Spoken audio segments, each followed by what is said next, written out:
Hello, నేను మిసిఎస్ రావు. War కంటే Putin ఏమి ప్రమాదకారి కాదు అంటూ ఇప్పుడు అమెరికా అధ్యక్షుడు ట్రంప్ సరికొత్త స్లోగన్ తీసుకున్నారు.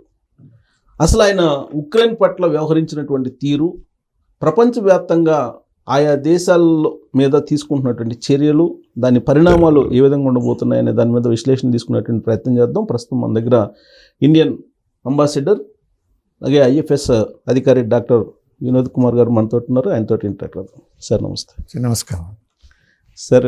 అమెరికా అధ్యక్షుడిగా ట్రంప్ అయిన తర్వాత 2.0 ఎలా ఉంటుందో చూడండి అని చెప్పి ఆయన చూపిస్తున్నారు మనకి. సరే, ఆయన ఏ నిర్ణయం తీసుకున్నా మనం ఏదైతే ఎఫెక్ట్ ఉంటుంది కదా ఎంతకంత. ఇప్పుడు ఆయన తాజాగా ఏంటంటే వరల్డ్ వార్ కన్నా కూడా పుతిన్ ఏమి పెద్ద ప్రమాదకారి కాదు అని అంటున్నారు. అంటే దాంట్లో ఉన్న ఆంతర్యం ఏంటి సార్ అని అంటే, ఇప్పుడు అఫ్కోర్స్ ట్రంప్ 2.0లో ఏదైతే ఎక్స్పెక్ట్ చేస్తున్నో దానికంటే ఎక్కువ జరుగుతున్నట్టయితే కనిపిస్తున్నది. ఎందుకంటే ఫస్ట్ డేనే ఎగ్జిక్యూటివ్ ఆర్డర్స్ ఎన్ని ఇష్యూ చేశాడని అంటే లెక్కలేనని ఇష్యూ చేసి 100 దాకా చేశాడు. దాంట్లో ఆయన అంటే ఎక్స్ట్రా మైల్ పోయినట్టు ఏం కనిపించట్లేదు. ఎందుకంటే ఎలక్షన్ క్యాంపెయినింగ్ కనుక మనం గమనిస్తే ప్రతి వర్డ్ ఏదైతే అంటున్నాడో అదేదో ఎలక్షన్ స్ట్రాటజీలే. అందరూ మనం ఇక్కడ ఉన్న ఎలక్షన్లో ఎన్నో అంటుంటారు, కానీ తర్వాత గెలిచి వచ్చిన తర్వాత ఎన్ని కొన్ని చేస్తారు, కొన్ని చేయరు, కొన్ని మర్చిపోతారు. కానీ ట్రంప్ అలా అంటలేదు. నేను చెప్పాను కదా అన్నట్టే మొదలు పెడుతున్నాడు. అయితే అప్పటి నుంచి చూసినట్టయితే ఇప్పుడు పర్టికులర్గా ఈ యుక్రెయిన్ వార్ చూస్తే అంటే ముందు ఆయన ఫస్ట్ టైంలో సపోర్ట్ చేశాడు, చేయలేదని కాదు. కానీ రాను రాను తన ధోరణిలో కొంతవరకు మార్పు వచ్చింది. ఎందుకోనంటే జెలెన్స్కీ ఏదైతే ఉందో యుక్రెయిన్ ప్రెసిడెంట్, ఆయన బిహేవియర్ వల్ల ఇప్పుడు యాక్చువల్గా మనకు క్లియర్గా మనం మాట్లాడుకోవాలంటే ఇది రష్యన్ యుక్రెయిన్ వార్ ఏదైతే ఉందో ఆ రెండింటి మధ్యన కాదు, Russia west particularly American war అన్నట్టే.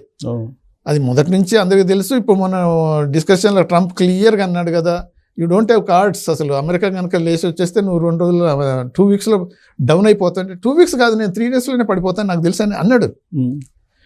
అంటే అలాంటి పరిస్థితి ఉన్నప్పుడు Trump not like other political leaders లెక్క ఏదో ఒక్కొక్క స్టేజ్ నుంచి పెరిగి ఒక్కొక్కటి నేర్చుకుని వచ్చినోడు కాదు. ఇస్ అ పక్కా బిజినెస్ మ్యాన్. ఆ బిజినెస్ మెంటాలిటీ తోటి ఉన్న మనిషి. తర్వాత ఇప్పుడు తన విక్టరీ ఎంతవరకు తనకు అంటే ఒక్కొక్కసారి అనిపిస్తుంది ఈ హాజ్ బికమ్ హెడ్ స్ట్రాంగ్ ఏమో అనిపిస్తుంది. అటువంటి పరిస్థితులు వచ్చినోనికి నేను చెప్పినప్పుడు నువ్వు వినకపోతే నువ్వు 0 అయిపోతావు అని ఓపెన్గా చెప్పేటట్టు వచ్చేసింది. అంటే ఇప్పుడు మనం ఒక విధంగా అనుకోవాలంటే జెలెన్స్కీకి అదే చెప్పారుగా. అదే అంటున్నా. అంటే ఇప్పుడు ఇతని మీద వ్యతిరేకత సార్, లేదంటే పుతిన్ మీద ఉన్నటువంటి స్నేహభావమా? 2 ఒకటే కాదు. అందుకని నేను కొద్దిగా మనం డీప్గా పోయినట్టయితే స్టార్టింగ్లో పుటిన్ ఏదైతే యుక్రెయిన్ మీద దాడి జరిగినప్పుడు ట్రంప్ ఇంత యాంటీ జెలెన్స్కీగా లేడు. Putin is waging war unnecessarily అన్నట్టు అనిపించింది ఆయనకు. కానీ రాను రాను ఏమవుతుంది అని అంటే ఈ జెలెన్స్కీ యొక్క పద్ధతిలో పుటిన్ అగ్రెసివ్నెస్ కంటే జెలెన్స్కీ రిఫ్యూజల్ వల్ల ఈ వార్ జరుగుతుంది అనే ఇంప్రెషను ట్రంప్ ఏర్పరచుకున్నాడు. కానీ ఆయన టెన్యూర్లో అధికారంలో లేడుగా మధ్యలో. ఇప్పుడు అధికారంలో లేకున్నా కానీ ఆయన రిపబ్లికన్ పార్టీ చీఫ్గా ఆయన మొత్తం పార్టీ కంట్రోల్ చేసి ఆయన ఇప్పుడు మన దగ్గర ఏంటంటుంది, అపోజిషన్ లీడర్ ఎంత స్ట్రాంగ్ ఉంటే అంత కొంతవరకు ఎఫెక్టివ్ ఉంటుంది గవర్నెన్స్, ఆ గవర్నమెంట్లు అన్నట్టు కూడా ఉంటుంది కదా. ఆయన తన అధికారంలో లేకపోయినా నేను తప్పకుండా మళ్ళీ నెక్స్ట్ అధికారంలోకి వస్తాను అన్నాడు. సో అలా కూడా ప్రూవ్ చేశాడు. అయితే ఇప్పుడు మీరనేది ఏంటంటే మొన్న డిస్కషన్లు కూడా క్లియర్గా మళ్ళీ ఎదురుగా మాట్లాడుకున్న తర్వాత మళ్ళీ ఓపెన్గా ప్రెస్ తోటి అన్నాడు కదా, Putin is not a devil ఓపెన్గా చెప్పాడు. మన అమెరికన్ ప్రెస్, మన అమెరికన్స్ పుటిన్ అక్యూజ్ చేశారు ఏంటంటే నువ్వు ఇంటర్ఫియర్ అవుతున్నావు అమెరికన్ ఎలక్షన్స్లో అని, తర్వాత ఈ స్కామ్లో ఆ స్కామ్లో నువ్వే ఉన్నావని. కానీ దాంట్లో లేదు, పుటిన్ కాదు ఇన్వాల్వ్ అయింది, బైడెన్ కొడుకు, తర్వాత హిల్లరీ క్లింటన్ వాళ్ళు ఇన్వాల్వ్ అయినది. ఆ ఈమెయిల్ దాంట్లో అయినా, ఈ కంప్యూటర్ సిస్టంలోనైనా హంటరు ఏదైతే ఇన్వాల్వ్మెంట్ అయిన స్కాములలో పుటిన్ ఈ కేమౌట్ క్లియర్లీ ఈ came out without any guilty అని ఓపెన్గా చెప్పేసిండు. అంటే ఏమన్నట్టు అది తర్వాత to be frank, Hillary Clinton ఓడిపోవటానికి కారణం కోర్స్ ఈ రష్యన్స్ వాళ్ళు ఏదైతే ఈమెయిల్స్ అయ్యని ఏదో క్రియేట్ చేసి ఆవిడ పర్సనల్ ఈమెయిల్ నుంచి స్టేట్ సీక్రెట్లన్నీ ఇలా దాచుకొని ఇలా ఏదో చేసింది అని ఆవిడేమో డినే చేయటం, అది ఇలా వాళ్ళంతా ప్రూవ్ చేయటం, పుటిన్కు సంబంధం ఉన్నట్టు అందరు అన్నారు. తర్వాత ట్రంప్ కూడా గమనించాడు. అది దానివల్ల 3-4 days బిఫోర్ దాకా కూడా, almost let's say 1 week before దాకా అసలు అయిపోయింది, గెలిచింది మన హిల్లరీ క్లింటన్ అని everybody was with that impression. కానీ 3 days బిఫోర్ ఇవన్నీ బ్లాస్ట్ అయిపోయేసరికి మొత్తం సీన్ చేంజ్ అయిపోయింది. సో దానికి ట్రంప్ ఎప్పుడు గుర్తుపెట్టుకుని మొన్న యాక్చువల్గా మొత్తం చెప్పేశాడు, ఈజ్ నాట్ గిల్టీ. దాని ఎఫెక్ట్ అని అంటారా ఇది? అది కొంతవరకు 100% ఒక్కటని కదా ఫ్యాక్టర్, ఇవన్నీ మల్టిపుల్ ఫ్యాక్టర్స్. దాని తర్వాత పుటిన్తో మాట్లాడిన అన్నాడు కదా, he spoke to me, I spoke to him. మాట్లాడిన తర్వాత is ready to cease fire but you are not ready. మళ్ళీ ఏమన్నాడంటే, okay you are continuing this war because you want to be in the president seat declaring martial law. You are not elected after whatever tenure, and you want to continue like this and killing millions of people. You are gambling, going. You want to have the third world war. అంటే ఇంత సీరియస్గా అన్నాడు ఎందుకు అని అంటే, యాక్చువల్గా ఇది Zelensky ఆయన కూడా పాలిటీషియన్గా ప్రాపర్గా వచ్చిన పాలిటీషియన్ కాదు. ఆయన ఏదో ఇది డ్రామాటిస్టు లేకపోతే ఏదో ఇది కమెడియను అటువంటి ఇవన్నీ క్యారెక్టర్ టైప్ కాబట్టి అలా అనుకుంటే అప్పుడు వెల్వెట్ ఇదైతే రెవల్యూషన్ తీసుకొచ్చారో ఈ వెస్ట్ అంతా యుక్రెయిన్లో, అదంతా క్రియేషన్ వీళ్ళదే కదా. వాళ్ళ క్రియేషన్ తోటి ఎలాగూ ఇక సోవియట్ యూనియన్ డిసింగ్రేట్ అయిన తర్వాత మాస్కో వాట్ ఎవర్ రష్యా ఇది డౌన్ అయింది కాబట్టి లెటస్ హిట్ ఇట్ అనే పద్ధతిలో వీళ్ళు పోయి వాడిని లేపి, వాడు పిచ్చోడు కాబట్టి ఏమంటారు అని అంటే తోలుబొమ్మ లెక్క ఆడుతూ పోయి అర్థం చేసుకోవాలి. కానీ డిస్ట్రక్షన్, డివాస్టేషన్ కదా ఇప్పుడు యుక్రెయిన్. ఇప్పుడు మిలియన్స్ ఆఫ్ పీపుల్, అదే మన ఏది వైస్ ప్రెసిడెంట్ వ్యాన్స్ ఏమన్నాడు, you are forcing the people and transcription చేసేసి బాటలు పంపేసి చంపేస్తున్నావు, ఇది ఎంతవరకు correct, you stop it and there should be cease fire and then peace అని స్ట్రాంగ్గా చెప్పినప్పుడు ఎంత పిచ్చోడైనా ఇప్పుడు అతను ఓవల్ ఆఫీస్కి వెళ్ళి వాళ్ళ దగ్గరికి వెళ్ళినప్పుడు వాట్ ఆయన ఏమన్నాడు, this is not the way, you should go for the diplomatic solutions and negotiations. అంటే what diplomacy? 2014 he invaded Crimea and then nobody stood with us, we fought ourselves and we were alone, all this. అది అనేసరికి ఇది ఏమవుతుందని అంటే beyond a point అని క్లియర్గా అన్నాడు కదా. You see these are the things to be spoken in close door meetings, పబ్లిక్లో కాదు. Let us not do it అని అంటే మనకి అర్థం కావట్లేదు. No I want to make it clear, I'm very serious అని. తర్వాత ఒక పాయింట్కి వచ్చేసరికి అంత చూసి ఉంటాం కదా మనం, if you speak loud and then all those things, ఇమ్మీడియట్గా ట్రంప్ కోపం వచ్చేసి what is not speaking loud, you stop it and you should be thankful to me, thankful to the people of America. Obama gave sheets and I gave you javelins and you should be thankful. ఇక అంటే ఎలా అయిపోయిందని అంటే, ఇక Trump అందరికీ తెలుసు is a unguided missile. వాడు ఏం మాట్లాడి ఏం ఫైర్ చేస్తాడు. తర్వాత వాళ్ళు ఏమన్నారంటే, వన్ ఆఫ్ ది జర్నలిస్ట్ అడిగినప్పుడు మళ్ళీ తర్వాత, you said Zelensky is dictator, is it just did I say like that, I don't know, next question. అంటే సార్ కరెక్ట్గా నాకు ఈ పాయింట్ దగ్గర నాకు డౌట్స్ వస్తుంది. ఇప్పుడు జనరల్గా మీరు అనేక డిప్లొమాటిక్ మీటింగ్స్కి మీరు అటెండ్ అయ్యారు కదా అంబాసిడర్గా, అసలు ఏం మాట్లాడాలి, ఎక్కడ మాట్లాడాలి, ఇవన్నీ కూడా ముందే ఫిక్స్ అయిపోయి ఉంటాయి కదా. దానికి భిన్నంగా జరిగినట్టు అనిపించట్లేదు? అది టోటల్గా భిన్నంగా అయిపోయింది. ఎందుకంటే నేను చెప్తాను, మేము టాకింగ్ పాయింట్స్ అని ప్రతి మీటింగ్కు చాలా, అంటే మనకు ఈ విజిట్స్ అని ఫిక్స్ కాగానే ఆ నైట్ నుంచే డే అండ్ నైట్ కూర్చుంటాం. ఒక్కొక్క పాయింట్ రాసి, see you may like to say this అని రాసి, తర్వాత if the other side if they rise this point you may like to answer this, then another point they may likely raise such points. Everything మైన్యూట్గా మొత్తం word మేమైతే ఒక్క word కూడా ఏమంటారు పులి స్టాప్ కామా వాటన్నిటితో తయారు చేసి ఇస్తాం. అదే కాకుండా కూడా మళ్ళీ 60,000 అయిన తర్వాత కూడా ఇప్పుడు prime minister visits, president visits, I handle almost 13-14 visits కాబట్టి, తర్వాత ఈ అగ్రిమెంట్స్ అప్పుడు ప్రతి డాక్యుమెంట్ వెట్ చేసి ప్రిపేర్ చేసి ఎన్నో చేశాం కాబట్టి ఒక్కొక్కసారి కోర్స్ మన ప్రైమ్ మినిస్టర్ మోదీ కూడా ఇంతకుముందు ఫస్ట్ టైంలో అప్పుడప్పుడు out of the whatever briefing పోయేవాడు. బట్ నౌ హెస్ రియలైజ్ పోవటం వల్ల నష్టం జరుగుతుంది తప్ప, ఎందుకంటే ఎన్నో ఆలోచించి ఎన్నో కోణాలు యాంగిల్స్ అంటే కన్సిడర్ చేస్తూ మేము అవన్నీ తయారు చేస్తాం. ప్రోటోకాల్ కూడా ఉంటుంది కదా సార్? 100% ఇవన్నీ ఉంటాయి.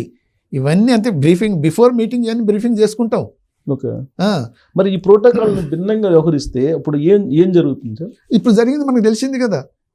ఇప్పుడు ప్రోటోకాల్ ప్రకారం పోకుండా జెలెన్స్కీ బికేమ్ టోటల్లీ డిఫరెంట్ కాబట్టి immediately after that meeting state lunch అవన్నీ ఏర్పాట్లు చేసి ఆ డాక్యుమెంట్స్ సంతకాలు చేసి అవన్నీ ఉండే బదులు then they just walked away off the అంటే in between the whatever scheduled meetings they left. Ukraine delegation left from the White House అన్నట్టు ఆల్మోస్ట్ లెఫ్ట్ అని అనుకుంటే వీళ్ళు సెంటిన్ అన్నట్టే. అంటే ఆ స్టేజ్ కంటే ఇంకెక్కడ ఉంది protocol? He decided to talk, no I'm very serious, I want to discuss all these things అని ఎప్పుడైతే అన్నాడో, యూ డోంట్ హ్యావ్ కార్డ్స్ అంటే ఐఎమ్ నాట్ ప్లేయింగ్ కార్డ్స్ అంటే ఇది ఎలా ఉందంటే అదే చిన్నపిల్లలు రోడ్డు మీద బచ్చగాళ్ళు కొట్లాడుకున్నట్టు అనిపించినట్టు అలా అలా అయిపోయింది. ట్రంప్ మాత్రం చివరికి ఏమన్నాడు, నో ఇది వ్యాన్స్ మన వైస్ ప్రెసిడెంట్ అన్నాడు కదా, no this is not good to have such whatever discussions in front of the American international media, let us stop it and then close. And అప్పుడు Trump no let the beautiful discussion, let the American people see what is happening. ఇంకొక యాంగిల్లో తీసుకొచ్చి అది కూడా correct. అంటే ఇప్పుడు ఎందుకంటే Trump wanted to show what I'm అని. ఇప్పుడు ఇంతకుమున్న ప్రెసిడెంట్ బైడెన్ లెక్క కాదు, స్పైన్లెస్ ప్రెసిడెంట్, ఇష్టం వచ్చినట్టు ఏం చేశాడు. But I'm with authority and then bringing America great, making America great again and then bringing whatever prestige and then power to America అని చూపించుకొని కూడా అదొక యాంగిల్. ట్రంప్ మనం ఎంత అనుకున్నా కానీ after all he is the second president to come back after defeat in the history of America. And he claims, we have to accept with thumping majority. అదే అంటే స్వింగ్ స్టేట్స్ అన్ని నాకే వచ్చినాయి, తర్వాత ఓవరాల్ పోలింగ్ అంతా ఇన్ని million ఇంత వచ్చేసింది. ఇట్స్ ట్రూ, ఏమన్నా చేయని కాక, but American people have elected him with resounding majority. కాకపోతే ఏంటంటే ఇప్పుడు అఫ్కోర్స్ సెకండ్ టర్మ్ కొద్దిగా కేర్ఫుల్గా ఉండాల్సింది. బట్ ఇప్పుడు ఉన్న యాక్షన్స్లను బట్టి చూస్తే అంత ఏం అనిపించలేదు. ఫస్ట్ ప్రయారిటీ ఎందుకని ఆయనకు ఉన్నది ఏంటంటే ఇది మేక్ అమెరికా గ్రేట్ అనేది అది ఫాలో అవుతుంది. దానికి ఫస్ట్ ప్రయారిటీ ఫాలో అవ్వచ్చు సార్. ఇప్పుడు కెనడా ప్రధానమంత్రిని ఎలా ట్రీట్ చేసాడో మనం చూసాం, మెక్సికో పట్ల ఎలా ట్రీట్ చేసాడో చూసాం, తర్వాత డిపోటేషన్లో అక్కడ యుద్ధ విమానాలు పంపించినప్పుడు ఆ దేశాలతో ఎలా చూసాడో చూసాం. ఇప్పుడు లేటెస్ట్గా ఉక్రెయిన్ అతనితోటి జెలెన్స్కీ తోటి చూసాము. దీన్ని బట్టి ఒక డిప్లొమాటిక్గా మీకు ఆ మీటింగ్ బట్టి చూస్తే ఎవరికి తప్పు అనిపిస్తుంది? ఇప్పుడు ఒకటి ఒక సైడ్ 100% తప్పు, ఒక సైడ్ 100% రైట్ ఉండదు. బట్ ఇప్పుడు ట్రంప్ ఈజ్ హోస్టింగ్ జెలెన్స్కీ అంటే ఈ Ukrainian president. Ukraine is dependent on అంటే మన అమెరికా మీద ఆధారపడే ఇప్పుడు ఎగ్జిస్టెన్స్ వాళ్ళకు. ఇది వార్ కాబట్టి, వితౌట్ వార్ డిఫరెంట్. ఈ వార్లో వాళ్ళు కనుక నిలబడగలిగారని అంటే అమెరికన్ సపోర్ట్ ఉండబట్టే ఉన్నారు. అది అమెరికన్స్కు తెలుసు, ట్రంప్కి ఇంకా ఎక్కువ. నేను చేయబట్టి నువ్వు అక్కడ బతుకున్నా లేకపోతే ఎగిరిపోయేవాడివి అనే పద్ధతిలో ఆయన మైండ్లో ఉంది. ఈయన ఏమంటున్నానంటే నేను ఎలక్టెడ్ ప్రెసిడెంట్ ఆఫ్ యుక్రెయిన్ ఉన్నాను, నేను ఫైట్ చేస్తున్నాను, one of the super power, ఒకప్పుడు మైటీ రష్యన్ ఉన్నది, నేను ఫైట్ చేస్తున్నాను,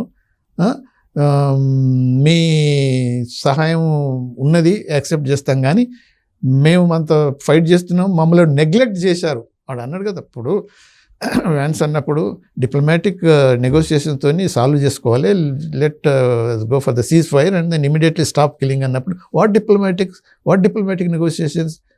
2014లో Putin occupied Crimea, over there, ఎవరు లేరు, మేము ఎలోన్ ఫైట్ చేసి మేము ఏం ఫైట్ చేసి ఉన్నాడా? ఇప్పటికీ వాళ్ళ రష్యన్ కంట్రోల్నే ఉంది కదా. టు బి ఫ్రాంక్ ఏంటంటే ఇప్పుడు రష్యాకు కూడా ఒకప్పుడు సోవియట్ యూనియన్ ఉన్నప్పుడు ఏది క్రిమియన్ ఎంత అయితే ఇంపార్టెంటో వాళ్ళకు, హాట్ వాటర్ సీకి వాళ్ళకు యాక్సెస్ లేకుండా ఉండదు కదా అంత పెద్ద కంట్రీ. సో ఎప్పటి నుంచి వాళ్ళు యూజ్ చేస్తున్నారు. తర్వాత కూడా సోవియట్ డిసింగ్రేట్ అయిన తర్వాత యుక్రెయిన్ సపరేట్ కంట్రీ ఏర్పడ్డ తర్వాత కూడా Russia was paying so much money for using that. తర్వాత ఇప్పుడు రష్యన్ గ్యాస్ ఏదైతే యూరప్కి వెళ్తున్నదో ట్రాన్సిట్ ఫీ బోర్డ్ అంత యుక్రెయిన్కి ఇస్తున్నారు. సో ఇప్పుడు ఆల్ సెడ్ అండ్ డన్. కాకపోతే అంటే మీరు అన్నట్టు ఈ డిప్లొమాటిక్ ప్యాలెన్స్లలో ఇటువంటి జరగటానికి బోత్ సైడ్స్ రెస్పాన్సిబుల్. ఇప్పుడు చూస్తే మనం కొద్దిగా అనలైజ్ చేసినట్టయితే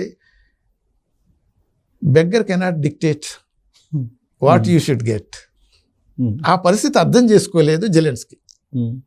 దాంతో ఇక వాట్ ట్రంప్ ఈజ్ ట్రంప్ కాబట్టి ఈ ట్రంప్ నార్మల్గా అయితే అంటే మీరు బెగ్గర్ ఓకే బెగ్గరే, బట్ రెండో వైపు నుంచి చూస్తే వాళ్ళ మినరల్స్ని ఇతను తీసేసుకోవడానికి ప్లాన్ చేశాడు అనేది ఇంకోటి అనిపిస్తుంది. అది కరెక్టే. ఇప్పుడు వాడు 350 బిలియన్స్ ఇచ్చాం మీకు అన్నాడు. వాడు ఉట్టిగానే ఇవ్వలేదు. నిన్న ఇప్పుడు లండన్లో ఇది యూరోపియన్ లీడర్స్ అంతా మీటింగ్ చేశారు. అక్కడ అగ్రిమెంట్ సైన్ చేసిండు జెలెన్స్కీ వాళ్ళతోటి. ఎంతకు 2.84 బిలియన్ ఏదైతే ఉన్నదో అది అసిస్టెన్స్ లోన్. అది దేనికి ఇచ్చాడు? మన బ్రిటిష్ వార్ప్లేన్స్కు బ్రిటిష్ ఆర్మమెంట్స్ కొననీకి. అంటే అది అప్పే కదా. అంటే దాని బదులు ఏదో పే చేయాలి కదా. అమెరికాకి పే చేయాలంటారు. అమెరికా కాదు, బ్రిటిష్ వాళ్ళకి చేయాలిగా. ఇప్పుడు అదే పద్ధతిలో వాడేమన్నాడు అని అంటే ఓకే 350 బిలియన్స్ దాకా మేము ఇచ్చాము, తర్వాత you have resources, then let us go for this agreement అన్నాడు. ఈ అగ్రిమెంట్ ముందు ఒప్పుకున్నాడు కదా. అగ్రిమెంట్ ఒప్పుకున్న తర్వాతే అంత ఈయన డిస్కషన్స్ అయినాయి. కానీ లాస్ట్ మినిట్లో ఎలా అవుతుందంటే ceasefire is more important than this agreement అని వాళ్ళు అన్నారు. ఓకే. సో వీడేమంటే what ceasefire, no you have to guarantee my security అంటాడు. వాడు ఏమన్నాడంటే వాట్ సెక్యూరిటీ గ్యారంటీ వెన్ అంటే మన American business people, American technicians, American people అక్కడ నేను యుక్రెయిన్లో వర్క్ చేస్తూ అదే digging when they get engaged automatically America takes responsibility of security of that people and then your people అని అనేసింది కదా వాడు. నో నాట్ లైక్ దాట్ అని వాడు ఒకప్పుడు ఇలా పుట్టిన ఇలా చేస్తే ఎవరు రాలేదు అది అని మళ్ళీ మొదలుపెట్టాడు. అంటే ఇప్పుడు ఒకసారి చూస్తే బోత్ సైడ్స్ కనుక మనం ఆలోచిస్తే యుక్రెయిన్ ఒకప్పుడు న్యూక్లియర్ వార్ హెడ్స్ బోలెడ్ ఉంటే యుక్రెయిన్లో. అప్పుడు ఆ 90sలో ఆ వార్ హెడ్స్ను ఏదైతే న్యూక్లియర్ డిజార్మమెంట్ ఏదైతే జరిగినప్పుడు యుక్రెయిన్ voluntarily said yes we will destroy all the nuclear arms, we want to nuclear free country చేస్తాం provided you agree for our security అన్నారు వాళ్ళు. ఓకే. అప్పుడు వీళ్ళంతా ఏమన్నారు yes will provide you security no problem అని.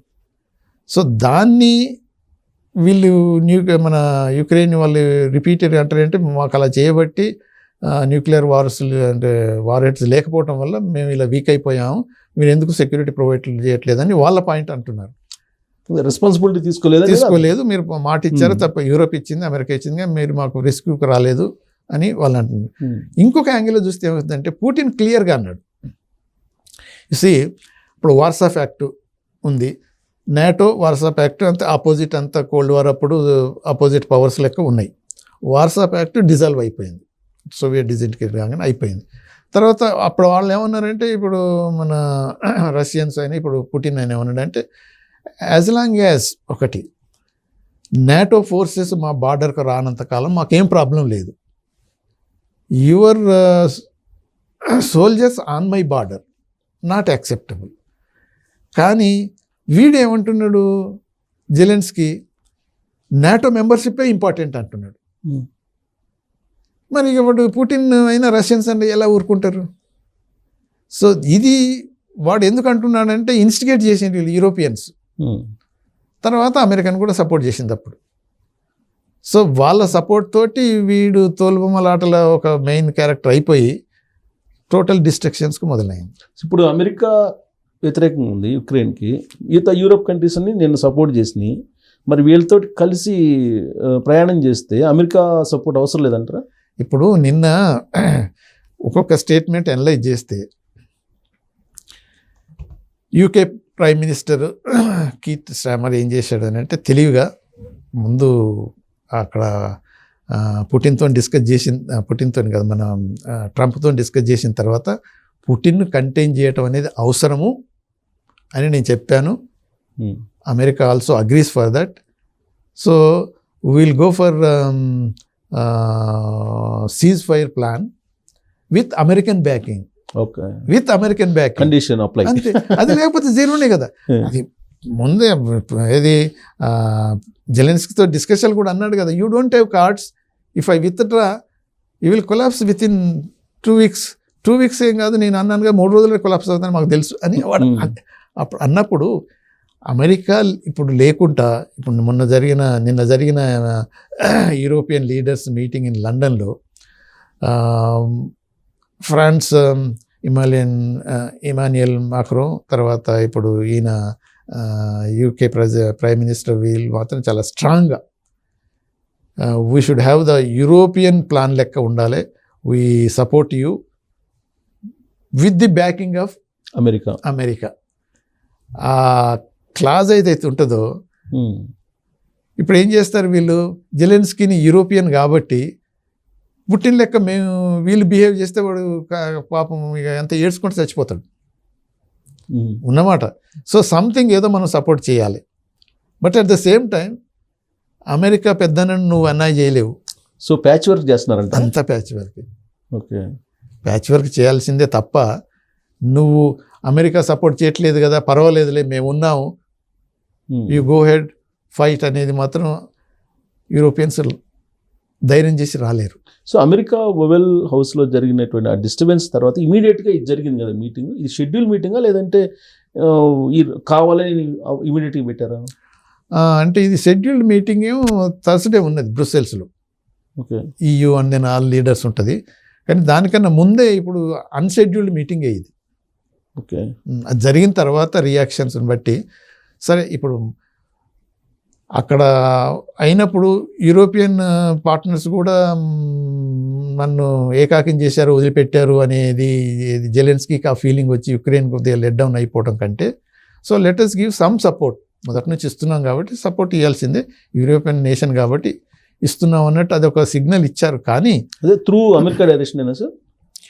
స్టమర్ is in regular contact with American administration, particularly with Trump and then Vance తోటి మాట్లాడుతున్నారు. కానీ వాళ్ళేమో ఓపెన్గా స్ట్రాంగ్గా చెప్పేశారు. ఇప్పుడు దానివల్ల Europeans will get some benefits. అప్పుడే చూసాం కదా $2.84 billion వర్త్ ఆఫ్ కాంట్రాక్ట్ సంతకం చేశారు, వాళ్ళు ఫైనాన్స్ చేస్తున్నారు. దాని తర్వాత మరి ఏ రూపంలో వస్తుంది? Same oil, gas, minerals, as simple as that. So America benefit పొందాల్సింది వీళ్ళు పొందారంట, ఇప్పుడు వచ్చినట్టే కదా. సో వీళ్ళు క్యాచ్ చేశారు అంతే. అంటే ఇప్పుడు అదే కదా, అంటే ఇంతకుముందు కూడా ఇస్తున్నారు కానీ అంత పెద్దగా ఇవ్వలేదు. ఇప్పుడు వాడు అడుగుతున్నాడు కాబట్టి ఏదో కొంత ఇవ్వాల్సి వచ్చింది.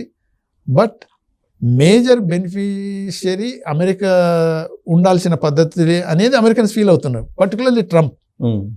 అంతే కదా, $350 billion నీకు ఇచ్చేసాం, ఆర్మమెంట్ అన్ని ఇచ్చేసాం, నువ్వు యూజ్ చేసుకొని కూడా పర్మిషన్ ఇచ్చేసాం, you should be thankful, you should be grateful to us అని ఈ మినరల్ ఎక్స్ట్రాక్షన్ దాని అగ్రిమెంట్లో సంతకం పెట్టమన్నారు. వాడు ఒప్పుకున్నట్టే కానీ దాన్ని ఇంటర్లింక్ చేసి cease fire is more important than the agreement అని ఎప్పుడైతే అన్నప్పుడు సరే సీజ్ ఫైర్ చేయడానికి అది క్లోజ్ డోర్ మీటింగ్లో కనుక వాట్ ఆర్ ద మొడాలిటీస్, ఎందుకు అని అంటే ఒక్కోసారి ఇప్పుడు లూజర్ ఆల్సో ఎనీ వార్లో loser also will try to negotiate for the maximum face saving. ఇక్కడ జెలెన్స్కీకి ఫేస్ సేవింగ్ తప్ప విన్నింగ్ అనేది లేదు. ఏంటి అది ధైర్యం ఏంటి మరి జెలెన్స్కీకి? అక్కడ ఓవెల్ ఆఫీస్లో ఇంత క్రైసిస్లో ఉండి కూడా అతను ఎదురు తిరిగి వచ్చాడంటే ఏమన్నా బ్యాక్ ఎండ్ ఉందంటారా? అంటే బ్యాక్ అంటే ఇప్పుడు ఒకటి ఏంటి, యూరోపియన్ యూనియన్లో నాకు చాలామంది అంటే వాళ్ళు నాటోలో సపోర్ట్ చేశారు నా మెంబర్స్ ఇవ్వనీకి. అమెరికా కూడా ఒకప్పుడు ఓకే అన్నది, కానీ ఇప్పుడు మాత్రం అసలు ట్రంప్ వచ్చినప్పుడు నాటో గీటో nothing, we are wasting our money, why unnecessarily అని అనేసండి కదా. Why should we spend money in different organisations different కంట్రీస్లో, what benefit we are going to get out of it అనేది అనేసి క్లియర్గా. వాడు వెరీ ప్రాగ్మాటిక్. సరే ఒకప్పుడు అని అంటే కోల్డ్ వార్ టైంలో so to gain more supporters వాళ్ళు అమెరికన్స్ వేరియస్ యాక్టివిటీస్లో ఇన్వాల్వ్ అయ్యారు. దాని తర్వాత లేటర్ ఆన్ తర్వాత క్యాపిటలిస్ట్ కంటే దే గెయిన్ సంథింగ్. బట్ ఇప్పుడు ఏంటంటే దీన్ని చేయటం వల్ల అందుకనే యుఎస్ ఎయిడ్ సింపుల్ అది క్యాన్సిల్. యుఎస్ఐడ్ లేదు, డబ్ల్యూటీఓ లేదు, డబ్ల్యూటీఓ లేదు, WHO లేదు, తర్వాత ఏది నాటో లేదు అంటున్నాడు, నాటో లేదు. తర్వాత మనకు ఏది ఇది కూడా ఉంది కదా environment ecology climate change conference కూడా వాకౌట్ అయి అన్ని ఇంటర్నేషనల్ ఆర్గనైజేషన్లో మనం ఎందుకు డబ్బు పెట్టాలి అనే పద్ధతిలోనే ఉండడం. మళ్ళీ అక్కడ కూడా డొమెస్టిక్ కూడా మొత్తం అందరినీ చూసాం కదా, ఎంప్లాయీస్ అందరినీ అసలు డోజ్ జస్టిఫై యువర్ ఎగ్జిస్టెన్స్ అనే కాడికి వచ్చింది అక్కడ. సో ఇటువంటి యాక్షన్స్ అన్నీ అవుతున్నప్పుడు సో నేచురల్గా బిజినెస్ మెన్గానే ఆలోచిస్తున్నాడు. కానీ ఈ చర్యలు వాళ్ళ గౌరవానికి భంగం కలిగించదా? Exactly that is true. ఇవి కూడా కొంతవరకు షార్ట్ సైటెడ్ మెజర్స్ లెక్కనే కొన్ని అనిపిస్తాయి. ఇప్పుడు అమెరికన్ ప్రెసిడెంట్స్ ఇంతకుమున్న వాళ్ళంతా అడ్మినిస్ట్రేషన్స్ అంత పిచ్చోళ్ళేం కాదు కదా. వాళ్ళ దగ్గర ఉన్న resources bold and rich resources ఉన్నాయి. వాళ్ళు అవన్నీ ఉపయోగించలేదు. ఆయిల్ గ్యాస్ అవన్నీ ఆ డ్రిల్లింగ్ అన్ని బంద్ చేసినప్పుడు అవన్నీ ఉపయోగించుకోలేదు. ఎందుకంటే దే ఆర్ రిజర్వ్స్. మనం ఇప్పుడు స్ట్రాటజిక్ రిజర్వ్స్ అని ఇప్పుడు కొన్ని ప్లేసుల్లో ఇంక్లూడింగ్ వైజాగ్లో కూడా మనం పెద్ద ఇది కట్టాం, ఎందుకంటే ఆయిల్ ట్యాంకర్ లెక్క. సో అటువంటి మనకు అవసరం వచ్చినప్పుడు వాడుకోనికి అనేది ఉంటుంది. సో ఇవన్నీ వాళ్ళకి ఉన్నాయి కాబట్టి నేచురల్ రిసోర్స్ని ఎప్పుడైనా వాళ్ళు యూజ్ చేసుకోవచ్చు. మిగతా ఏరియాస్లో అన్నీ ఎక్స్ట్రాక్ట్ చేసిన తర్వాత వాళ్ళది ఉపయోగించుకోవాలని వాళ్ళ ఆలోచనలు ఉంటాయి. కానీ వీడు అలా కాదు. కొంతవరకు ట్రంప్ కూడా కరెక్టేమో, ఎందుకంటే రాను ఈ అడ్వాన్స్డ్ టెక్నాలజీ రావటం వల్ల ఫాసిల్ ఫ్యూయల్స్ వదిలిపెట్టి అదర్ ఫ్యూయల్స్ వచ్చినప్పుడు ఇవన్నీ వేస్ట్ అయిపోతాయి. Why not we use it అంటే కొన్నిసార్లు అదే 100% మనం కొట్టేయడానికి వీల్లేదు, 100% చేసినవి కరెక్ట్ అనడానికి వీల్లేదు. ఫర్ ఎగ్జాంపుల్ WHO ఉన్నది. ఆ WHO కనుక సరిగా పనిచేయకపోతే బోల్డ్ అని డెవలపింగ్ కంట్రీస్లో ఉన్న ప్రాజెక్ట్స్ ఇవి యుఎస్ఎయిడ్ వల్ల HIV స్ప్రెడ్ ఎంతవరకు తగ్గిపోయింది. తర్వాత ఎపిడమిక్స్ కూడా చాలా వరకు తగ్గిపోయినాయి, హెల్ప్ చేస్తుంది. సో దాన్ని ఒక్కటే బ్రష్ తోటి మొత్తం ఇలాని బ్యాడ్ అని యూ కెనాట్ పెయింట్. కానీ ఇక ట్రంప్ ఈజ్ ట్రంప్. సో ఈ సేస్ ఎస్. ఇక చూసాం కదా మనం అప్పుడు ఏది కోవిడ్ టైంలో అరే ఫినాల్ అయితే ఏమని చేస్తుంది, యాంటీసెప్టిక్ యాంటీబ్యాక్టీరియల్ ఇది కదా, why don't you inject into the veins and the blood and then it will cure everything అన్న టైప్లో ఉన్న మనిషి ఇక అటువంటి వాడు ఇక ప్రెసిడెంట్గా అమెరికాకు ఇప్పుడు సూపర్ పవర్ లాంటి నేషన్కి వచ్చినప్పుడు కొన్నిసార్లు ఇక కొన్ని యాక్షన్స్లో అన్జస్టిఫైబుల్గా అనిపిస్తాయి. కానీ ఇప్పుడు తీసుకుంటున్న చర్యలన్నీ గుడ్ విల్ అనేది ఉంటుంది కదా, ఆయన బిజినెస్ మెనే, బట్ గుడ్ విల్కి వాల్యూ ఇస్తారు కదా బిజినెస్ మెన్స్. ఇప్పుడు ఆ గుడ్ విల్ అనేది అమెరికాకి పోతుంది కదా. ఇప్పుడు ఒకప్పుడు ఉన్న ఇమ్మీడియట్గా after second world war they carved మన ఎంటైర్ ఇది వరల్డ్ మొత్తాన్ని వాళ్ళ స్పియర్స్ ఆఫ్ ఇన్ఫ్లుయెన్స్ అని ఉంటాయి కదా. అమెరికా కొన్ని తీసుకున్నది, రష్యా కొన్ని ఇచ్చేసింది, మిగతా కొన్ని అటు ఇటు పోయినాయి.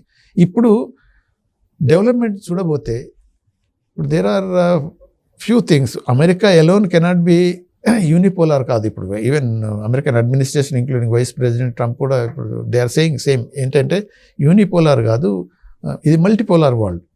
సో మల్టీపోలార్ వరల్డ్లో ఒక్కొక్క స్పియర్ ఆఫ్ ఇన్ఫ్లుయెన్స్లో ఒక్కొక్క కంట్రీకి ఉంటుంది. ఇప్పుడు ట్రంప్ మీరు అన్నట్టు సాఫ్ట్ కార్నర్ ఉంది పుటిన్కు. సో దానివల్ల ఫస్ట్ ట్రంప్ విక్టరీ ఈ పుటిన్ ఎఫెక్ట్ కొంత ఉన్నది, దానివల్ల వచ్చాను అనే ఫీలింగ్ తనకి ఇంకా ఉన్నది. ఆ మాటల్లో తెలిసిపోతుంది. ఇప్పుడు మనం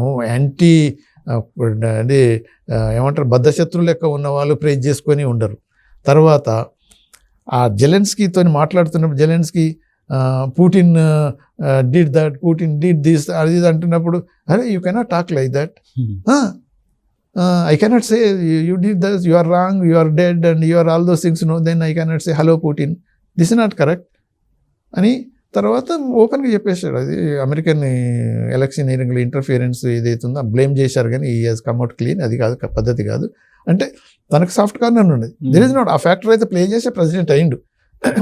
సో దానివల్ల అది గుర్తుపెట్టుకుంటాడు. అందుకనే కదా ఇప్పుడు మొత్తం తను ఇది ఆ వైట్ హౌస్ని అటాక్ చేసినప్పుడు వాళ్ళందరినీ పార్డన్ చేసేసిండు. ముందు తన cabinet ministers including FBI chief వీళ్ళంతా అటార్నీ జనరల్ వాళ్ళంతా అన్నారు కానీ no we don't let everybody free. No, ఎవరైతే పోలీస్ ఆఫీసర్స్ను సెక్యూరిటీ పర్సన్లు అటాక్ చేసినా వాళ్ళందరినీ శిక్షిస్తామని అన్నాడు. నో, ఈ బ్లాంకెట్ పార్డన్ చేసేసాడు ప్రెసిడెంట్. అంటే అటువంటి టైప్ ఆఫ్ ట్రంప్ ఏంటి అని అంటే లాయాలిటీ, తర్వాత తనకు సపోర్ట్ చేసిన వాళ్ళందరినీ ప్రొటెక్ట్ చేసుకోవాలి, తన మాట విన్న వాళ్ళందరినీ కాపాడుకోవాలనే పద్ధతిలో ఇప్పుడు పుటిన్ మీద సాఫ్ట్ కార్నర్ ఉన్నది. జెలెన్స్కీ మాత్రం పిచ్చోడు అయిపోయి అలా అయింది. కానీ వాని కనుక నువ్వు రిసీవింగ్ ఎండ్లో ఉన్నప్పుడు okay whatever you say but this is our concern, why don't you accept అనేది క్లోజ్ డోర్ మీటింగ్లో కనుకుంటే తప్పకుండా అది జరిగిపోయేది. కానీ ఇప్పుడు ట్రంప్ రూల్ చూస్తుంటే సార్ మన తెలుగు రాష్ట్రాల్లో ఉండే పరిపాలనలో ఎవరి పరిపాలన గుర్తొస్తుంది? మీరు ఇందాక చెప్పారు కదా, తనకు కావాల్సిన వాళ్ళని ఏది కావాలంటే అది చేస్తారు నేను అది మీకే వదిలిపెట్టేస్తాను. అంతేనంటారా?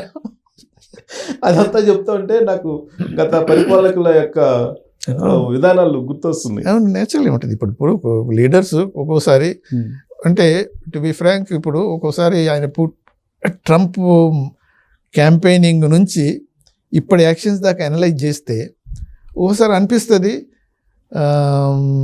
మోడర్న్ ఏది హిట్లర్ అని బ్లేమ్ చేయలేము కానీ ఆ మోడర్న్ హిట్లర్ పద్ధతిలో ఈ మనోడు పోతున్నాడా అంటే అటువంటి జీనోసైడ్స్ అటువంటి తర్వాత జరిగాయి. కానీ ఇనిషియల్ స్టేజ్లో కూడా వాడు కూడా అలానే ఇప్పుడు మొన్న అదే ఆయన ఏమన్నాడంటే జెలెన్స్కీనే డిక్టేటర్ అన్నాడు ట్రంప్. తర్వాత did I say like that? Okay, I don't know. Okay, next question అంటే దాన్ని దాటిచ్చేసి అన్నాడు. అన్నీ తెలుసు అంటే తన మైండ్లో people may think I'm like a dictator అనేది పద్ధతిలో ట్రంప్ కూడా అర్థమవుతుంది. ఎందుకంటే ఇవన్నీ బైడెన్ తీసుకున్న డిసిషన్స్ అన్నిటినీ రివర్స్ చేసి పడేస్తున్నాడు. తర్వాత అలీస్ను కొంతవరకు ఎలా ఉంటుంది అంటే కనీసం బిగినింగ్లోనైనా ఫ్రెండ్స్గా ఉన్న వాళ్ళను అలీస్గా ఉన్న వాళ్ళను అంత ఏది తిట్టడం, చిన్న చూపు చూడటం, లేకపోతే చీకొట్టడం అనేది జరగదు. డే 1 నుంచే మొదలుపెట్టాడు. తర్వాత స్ట్రాటజీలో ఇప్పుడు China is coming up power, Russia, America, ఈ 3 పవర్స్లో కనుక చూస్తే చైనా మీద అన్నాడు 60% కదా 100% వేస్తాను అది అన్నాడు. కానీ వేసింది ఎంత 10%. మళ్ళీ మొన్న ఏమన్నా అనదర్ 10% ఇంక్రీజ్ అన్నాడు. కానీ నెక్స్ట్ ఉన్న కెనడా మీద మెక్సికో మీద 25% ఇమీడియట్ అనేసి అని అంటే ఇమ్మీడియట్గా 10% అంటే చైనా అంటే ఇమ్మీడియట్గా రిటాలియేట్ అయింది. వీళ్ళు కూడా 25% మేము కూడా చేస్తామన్నారు, వాళ్ళు కూడా చేస్తామని 25%.